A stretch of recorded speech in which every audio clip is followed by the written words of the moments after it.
just to say I keep a check. She was a bad bird, nevertheless. Calling it quits now. Hi guys, welcome to It's Arctic. I haven't really done a video for a long time, so this is the time I'm going to do a video. So, for this video, I'm going to show you how to easily record your screen with no watermark on a Sony Xperia phone.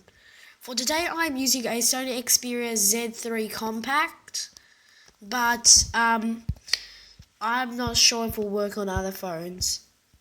Now, firstly, what you have to do is press and hold the power button. Now, don't be scared to do this. Your phone will not power off. It has a whole lot of options. Now, there's a button below here that says record screen.